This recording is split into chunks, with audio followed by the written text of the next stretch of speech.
It started like any other Thursday evening. The sun was setting, painting the sky with streaks of orange and purple as I drove home from work. I had stopped by the grocery store earlier to pick up ingredients for her favorite meal, a slow-roasted chicken with garlic mashed potatoes and asparagus. Cooking was something I had always enjoyed, and it gave me a chance to show her how much I cared. But that night, my intentions were very different. I should start from the beginning. Her name was Emily. We'd been married for 8 years, and I thought we were happy. Sure, life had its challenges, jobs, bills, the usual stressors, but I had always believed in us. That belief shattered 6 weeks ago when I found her phone unlocked on the kitchen counter. She had gone upstairs to grab something, and the screen lit up with a message from Jay. Curiosity got the better of me, and I read it. It wasn't innocent. Can't wait to see you again. Last night was amazing. My stomach dropped. I scrolled to conversation, my hands trembling. Explicit messages, photos, plans made in secret. Jay wasn't just a name. Jay was a man she had been seeing for months. I felt the floor give way beneath me. Anger, sadness, humiliation. I cycled through them all. But above everything else, I felt resolved. I wasn't going to confront her then and there. No, I needed time to think, to plan.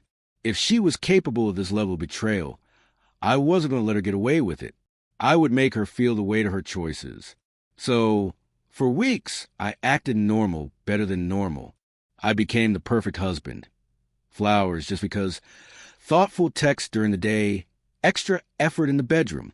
If she felt guilty, she didn't show it. She responded with gratitude, even affection. But the messages to Jay never stopped. If anything, they became more brazen. That Thursday, everything came to a head. I had spent days preparing. The meal was only part of it. The real centerpiece of the evening was in the envelope sitting on the dining table. When I got home, Emily was already there, lounging on the couch in yoga pants and an oversized sweater. She looked up and smiled. "Hey, babe, what's for dinner?" "Something special," I replied with a smile that didn't quite reach my eyes.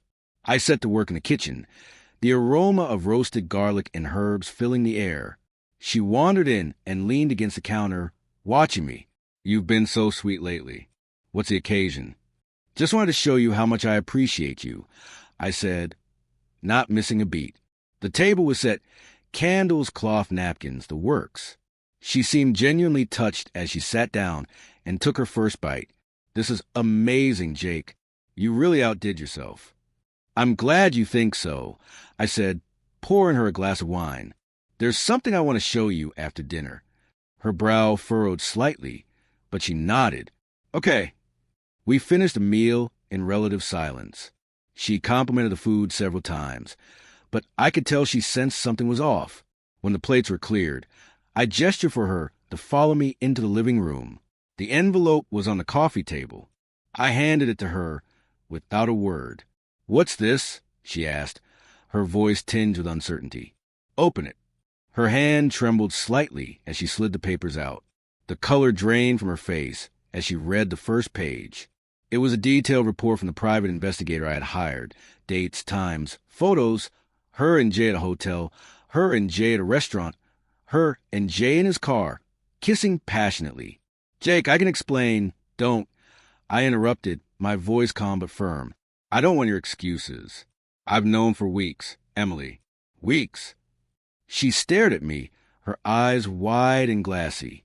"I didn't mean for it to happen. It's not what you think." "It's exactly what I think," I said, cutting her off again. "You made a choice over and over again. You chose him. You lied to me. You betrayed me. Do you have any idea what that feels like?" Tears streamed down her face. "Jake, please. I'm so sorry. I love you." I laughed, a bitter sound that filled the room. "Love me? You have a funny way of showing it." She reached for my hand, but I pulled away. "I've spent the last 8 years of my life loving you, trusting you, and this is what I get in return." "It was a mistake," she whispered, her voice barely audible. "A mistake is spilling coffee on your shirt. This was a calculated series of decisions." She looked down, unable to meet my gaze. "What happens now?" "I'm glad you asked. I said, my tone cold. You're going to pack a bag and leave tonight. Her head snapped up. What? No. Jake, we can work through this. We can go to therapy. We can... No. I said firmly. We're done. I've already spoken to a lawyer. The divorce papers are in that envelope. 2. You'll find they're very generous. I don't want to fight. I just want you out of my life. She looked at me, desperation in her eyes. Please, Jake, don't do this. I'll do anything. I stood, my hands clenched into fists at my sides. The time for doing anything was before you slept with him. Now it's too late. She broke down, sobbing uncontrollably, but I felt nothing.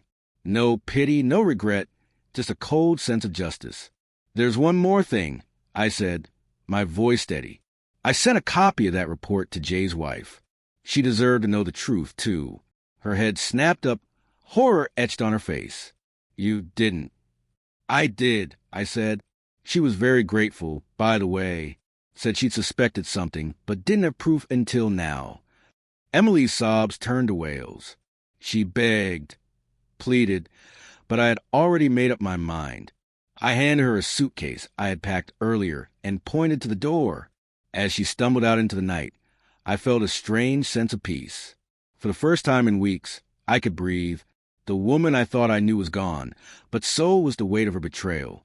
The next morning, I woke up to a text from Jay's wife. Thank you. I'm filing for divorce today. I smiled.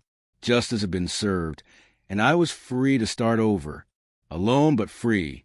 And for the first time in a long time, that felt like enough.